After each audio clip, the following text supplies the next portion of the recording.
Կալինի փոխադարձ։ Ուզում 20 հազար կտամ, բայց ես չեմ ընդհատում ձեզ։ Դեռ մենք չենք հաշվում ձեր տված հարցերը։ Բայրակտար մի ճշտում եմ։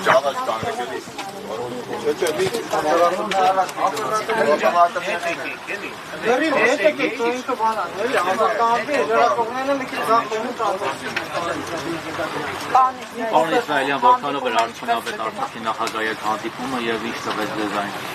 Հաշվի առնելով, որ պարոն նախագահը արցախցիների մի մասն այլի կազմում, որպես արցախցի, մեր նախագահ, մենք այս ընթացքը, այս ձևի հանդիպումը կարևորացնում ենք, առաջի հերթին միասնություն ցույց տալու, որ Արցախահայությունը մեր ժողովուրդը միասնական են ու այսօրվա կապակցությամբ մեր հանդիպման ընթացքում քննարկել եք հետագա անելիքների, հետագա գործողությունների, թե իրանց կողմից աջակցություն, թե իրանց կողմից խորհուրդներ ներկա պահին ներկայացրած է Հայաստանի իշխանության մեր կողմից այդ օրակարգի հետ կախված այն կետերը, որ պիտի խմբերը քննարկեն, իրանց կողմից եղել է, որ ներկայացրեք ինչ կետերի շուրջ կամ ինչ բաների շուրջ կոնկրետ քննարկում, մենք դա արդեն ներկայացրել ենք, սպասում ենք այսօր վաղը մոտակա ժամանակները արձագանքի, դրա հիման վրա էլ մենք արդեն կհայտարարենք մենք հետագա անելիքների մասին։ Արդյունավետ համարում եք այս հանդիպումը արդյունավետ էր։ Արդյունավետ ու շատ կարևոր, որովհետև նորից եմ ասում, տարբեր ժամանակահատվածում, որ մենք ստեղ գտնվելով միշտ խոսում էին, որ նախագահ ուր է, նախագահ չկա։ Չէ, ոչ թե ոնց եղավ եկավ, այլ պիտի գար, պիտի ներկայացներ ու երևի ժամանակի ընթացքում տարբեր բաների հետ կապված։ Մինչև այդ այսինքն չէր անհանգստացնում իրեն այդ հարցը, երբ հասածվան եք տեղում մեր ներկայացուցիչները գնացել հանդիպել են այս մի երկու շաբաթ առաջ։ Այդ կապը բոլորի հետ, մենակ իրանց հետ չի, թե կարևոր նախագահի հետ կախված է, կապը կար, շփումները կար, ոնց որ բոլորի հետ միասին, որովհետև սա մի խմբի քննարկում չի, մի հարթակի քննարկում չի, մենակ Արցախահայության հետ կախված խնդիրները չի, դրա համար բոլորի հետ բանակցություններ, բոլորի հետ արբաց, ազատ, թափանցիկ մենք աշխատանքներ ենք իրականացնում։ Չէ, ժողովրդի կողմից, որ տենց արձագանքներ կար, հայտարարություններ կար, եւ դրա համար անդրադարձա։ Խորհուրդն ունի որոշում, թե առաջարկված փոխվարչապետի առաջարկված, որ եթե չեք ապամոնտաժում, այն առաջարկվող 40,000 դրամներն էլ չի տրվելու, եւ դուք այս առաջարկ պահանջը ինչպես եք գնահատում։ Ասեմ, բոլոր այդ ընթացքում եղած բանակցությունների բանը, այդ ներկայացրած ձևաչափերը, դա բանակցային ընթացք է, դա ոչ որոշում չկա հələ, այլապես բան չկա։ Դա իրանց կողմից առաջարկ, նախապայման, մեր կողմից հակառակալի առաջարկ, էլի խոսքի քննարկում, որ մի ամսվա մեջ մենք չենք եկել ինչ-որ կառուցողական բանի, որ ասում եմ պայմանավորվածության կամ ինչ-որ արձանագրելու կամ արձագանքելու այդ հարցերի շուրջ, ուրեմն միջև այսօրվա պահը ոչ մի դրական բան չկա։ Դրա համար էս վրանը ստեղ գտնում է դրա համար, շարունակում է իր պայքարը հենց դրա համար։ Հենց լինի շարունակական մենք արդեն կարձագանքենք, կասենք հաջորդ գործողությունները, բայց մենք երկար ժամանակ էլ չենք կարողանալու այսքան ժողովրդին, որ ասում հագին ժողովուրդ են սպասում այս պատասխանին, ինչ կլինի, ինչ չլինի, մոտակա ժամանակները այն ինչ ներկայացրել եք այսօրվա պահով իշխանությանը, իրանք պիտի արձագանքեն, որ հետագա քայլերը արդեն ասենք։ Իրենց ուղիղ հարց տվել եք վրանը ինչով է իրենց խանգարում, թե այստեղ տեղադրված է, որևէ մեկի ազատ տեղաշարժի իրավունքը չի սահմանափակում, որևէ բան չի, վրանի առկայությունը ինչով է իրենց խանգարում, եւ վրանն է, որ պիտի սկզբնական շրջանում իրենց պատասխանից, որ վրան կառավարություն տենց ձևաչափով չլինի, խոսքի գրասենյակային խոսքի տենց այդ բանով, ընթացքում մենք տեսնելով, որ ահագին հանրության կողմից, մեր ժողովրդի կողմից այս վրանը դարձել է մի հատ այն հարթակը, որ ժողովուրդը գալով հարցեր են բարձրաձայնում, այդ ընթացքում իրոք ահագին հարցեր է բարձրաձայնվել, որ այդ հանդիպման ընթացքում եք այդ հարցերն էլ եք ներկայացրել իշխանությանը, որ ընդհանրապես տեղյակել չենք եղել, որովհետև տարբեր հատվածներում, տարբեր տեղերում մարդիկ տարբեր իրավիճակում են հայտնվում։ Այս վրանի կարևորությունը դրա մեջ է։ Մենք կարևորացրել, որ ինքը իր էությունը ոչ մի բանով չի խանգարում։ Ну, если մամի մեկը երկար ժամանակ վրանը չի կարող այսպես մնալ, որովհետև արցախցիները ծանր սոցիալական վիճակում են հայտնվում, կառավարության հետ որոշման չեք կարողանում գալ։ Որն է լինելու հաջորդ քայլը, ինչ պետք է անենք, որ արցախցիները դրսում չհայտնվեն, որովհետև արդեն մայիս ամսից ոչ մի աջակցություն չի լինելու, բացառությամբ այն մանր-մունր աջակցությունների, որ անապահով ընտանիքները ստանում են, բայց անապահով ընտանիքներն էլ դիմում են, որ լրացնում են, հայտում ու մերժում են։ Բացառությամբ այդ աջակցությունների 40+10-ը չի լինելու։ Կա կոնկրետ պլան B, որ վրանը երկար ժամանակ այսպես չլինի եւ կառավարությունը կոնկրետ որոշման գա։ նորից եմ ասում, բոլոր հետագա պլանները ներկա իրականություն, ներկա այս իրավիճակից մենք դրանից ենք արդեն հետագա պլանները խոսքի ձևավորում կամ ներկայացնում։ Բայց հաշվի առնելով, որ միակողմանի մենք խոսքի գնանք ինչ-որ որոշումներ կամ ինչ-որ քայլերի կողմ, ինչ-որ քայլերի, ես գիտեմ թե որ հանրության համար պիտի լինի պարզ հանրությունը ժողովուրդը պիտի հասկանա այնքան ներկայացրած ձևը կամ այդ մատուցելի ձևը, որ մարդկանց մեջ հարց չծագի։ Հավաք նախատեսվել է խոսքի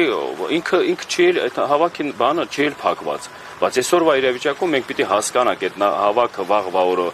ինչ ձևաչափով կամ ինչ օրակարգով կամ ինչ բանով պիտի լինի։ Պարոն Իսրայելյան, Սամվել Բաբայանը ինչու չի այցելում անձամբ ձեզ մոտ, թե որ այսօր էլ պարոն Շահրամանյանը այցելեց, ինչու ձեր հետ քննարկումների մեջ չէ, որովհետև նա Արցախում եւ Արցախից դուրս գալուց հետո ասաց, որ եթե ես լինեի իշխանության ղեկավար, այսպես չէր լինի։ Ես գիտեմ, թե պետք չի անդրադառնալ առանձին անձերի հետ կախված։ Չեն գալիս կամ ով չի գալիս, խոսքը հարցը իրանց ուղղեցիք, ես վրանը ստեղ գտնվում, բոլորը սրա տեղը գիտեն, ամեն մեկը իր Ես չեմ ձևաչափում վախել չվախելու, ամեն մարդ իր կողմից, ամեն ներկայացուցիչ իր կողմից այդ հարցերը իրանց ուղղեք, որովհետև մեր ստեղ մեկ օրակարգի հետ կախված են քննարկում անում, մեկ օրակարգի հետ կարանք այդ հարցի պատասխանները տանք։ Պարոն Իսրայելյան, եթե իշխանության պահանջով հերթական անգամ փողոց դուրս գան մարդիկ, ինչ-որ քաղաքական ուժերի առաջնորդությամբ, դուք այս վրանի ներկայացուցիչները եւ արցախցիները առհասարակ դուրս կգան փողոց եւ կպահանջեն Փաշինյանի հրաժարականը։ Ես գիտեք ոնց այդ հարցը միշտ տալիս եմ։ Փաշինյանի հրաժարական չէ, տարբեր տեղերով խոսքի ամեն մեկը իր տեսլակետով։ Ես նորից եմ ասում, կա խնդիրներ այսօրվա իրավիճակում մենք հայտնվել ենք այս իրավիճակում։ Մենք այս օրակարգի շուրջ ենք մեր պահանջը ներկայացրել։ Ներկա իշխանությունը որպես պատասխանատու պիտի այս հարցերի հիմնավորած պատասխանները ներկայացնի, չէ՞։ Հիմի դուք ընձևի հարց եք տալիս խոսքի, որ ուզում եք լսեք այդ բառացիորեն այո կամ ոչ, չէ՞։ Մենք ժողովրդի մի մասն ենք։ Ժողովուրդը հանրությունը ամեն տեղ ինչ պայքար լինի, մենք լինելու ենք առաջնագծում, որովհետև այստեղ հարցը որ վերցնում ենք խոսքի այդ օրակարգի մեջ էլ կամ այդ քաղաքական ուժերի կամ ընդհանուր այս իրավիճակում գտնվելու բոլոր հարցերը շատ ծանր են։ Հարց դնելով խոսքի հրաժարական կամ հրաժարական չնելու, դա միասնական ամբողջ միազգովի պիտի գնանք խոսքի այդ պահանջատերը լինելու։ Բայց ուզում ենք հասկանալ Փաշինյանի կառավարությունը որպես Արցախը հանձնած եւ ձեզ տնավեր դարձած կառավարություն պատասխանատու է, պետք է պատասխան կրի։ Գոնե այո, այսօրվա պատասխանատու ներկա իշխանությունն է, բոլորը պիտի պատասխանեն այդ հարցը։ Если ներկա իշխանությունը ինքը պատասխանատուն է, բա ինչի համար ենք ստեղ, ինչի համար եք այդ պահանջները։ Պատասխանատու չեն։ Արցախի իշխանությունները նույնպես պատասխանատու են, բայց Արցախի իշխանությունը խոսքի ամբողջովին ժողովրդի հետ միասին այսօրվա իրավիճակում նախագահ այստեղ ներկայանալը կամ էլ իր աջակցությունը ներկայացնելը դա արդեն պատասխան է, որ ինքը չի առանձնանում։ Ինչ պատասխանատվություն ունի պարոն Իսրայելյան, քանի որ Հայաստանի իշխանությունները մասնավորապես մեղադրում են ընդդիմությանը, որ ողջունեցին Սամվել Շահրամանյանի նախագահ ընդունել Արայիկ Հարությունյանի հրաժարականը եւ որ ամեն ինչ տեղի ունեցավ ընդդիմության կապությունների ներքո։ Նայեք, հաշվի առնելով, որ բոլոր այդ հարցերը այնքան խորքային բովանդակությունն են, որ հասարակ արցախցու տենց հարցեր տալով, ես կարողա ոչ լավ տիրապետելով այն խորքային մանրամասները, ես կսահմանափակեմ խոսքի արձագանքներ ներկայացնելու համար, որովհետև այսօրվա իրավիճակում մենք ստեղ գտնելու, մենք ունենք մեր օրակարգը, ամեն մարդ, ամեն ներկայացուցիչ, ամեն ղեկավար, որտեղ ինչ բաստողումներ արել, թող իրանք այդ պատասխանատվությունը համ կարեն արդարացնեն, համ կարեն ամրագրեն, որ բոլորը հանրության համար լինի հասանելի։ Պարոն Իսրայելյան, սկզբում այս իշխանությունները ավելի շատ էին անհանգստացած, երբ որ սկզբնական շրջանում շտաբ վրանը տեղադրվեց, հիմա ոնց որ այդ անհանգստությունը քչացել է, ինչի հետ է դա կապված, կարող է ձեր հետ հանդիպումներով ինչ-որ մեսիջներ են փոխանցել ձեզ։ Նմանատիպ խոսքի, որ բողոքի ակցիա ելնում կամ հանրահավաքներ ելնում, միշտ սկզբնական շրջանում տենց անում, բայց իրանց կողմից, որ իրանց պատրաստականությունն են հայտնել բանակցել այս հարցերի շուրջ քննարկումներ, որոշումներ կայացնելու համար, մեր կողմից էլ եղել է արձագանք, որ մենք էլ ենք պատրաստ քննարկել, աջակցել։ Այս ժամանակահատվածը դրա վրա ենք աշխատում։ Հիմի որ եկել եմ այդ ձեր ասած երկարացել է ժամանակը կամ էլ ինչ որ մենք էլ ենք այդ նույն իրավիճակում, որ մենք էլ պիտի որոշում կայացնենք, ոնց որ էլ իրանք։ Այստեղ պիտի կառուցողական բան լինի, կառուցողական մոտեցում լինի։ Ես մի քանի օր առաջ ասել եմ, այն տպավորությունն է տալիս, որ իշխանության կողմից այն փաթեթը, որ ներկայացրել են, դա բանի ձևաչափ է, ստեղից ժողովուրդը որ դուրս գալու։ Մերն էլ ստեղ ժողովուրդը մնալու համար։ Դրա համար մենք ուզում ենք գանք մի հատ համաձայնության, որ միասնական հասկացողությունը այդ որոշումները կայացնենք։ Արցախցիների իրավունքների պաշտպանության խորհրդի ձայնին որոշմանը հայտարարությանը այսօր հազարավոր արցախցիներ են սպասում։ Հիմնական ուղերձը խորհրդի այսօր ինչ ունեք ասելու այդ ձեր խոսքի որոշմանը սպասող հազարավոր արցախցիներին։ Հազարավոր արցախցիներից մի մասն էլ մենք ենք, որ ստեղ գտնվում ենք, դա պատասխանը նրան է, որ մենք շարունակում ենք այդ պայքարը, մինչև այդ հազարավոր արցախցիների մեր հետ էլ միասին դրական պատասխաններ չստանանք։ Շնորհակալ եմ։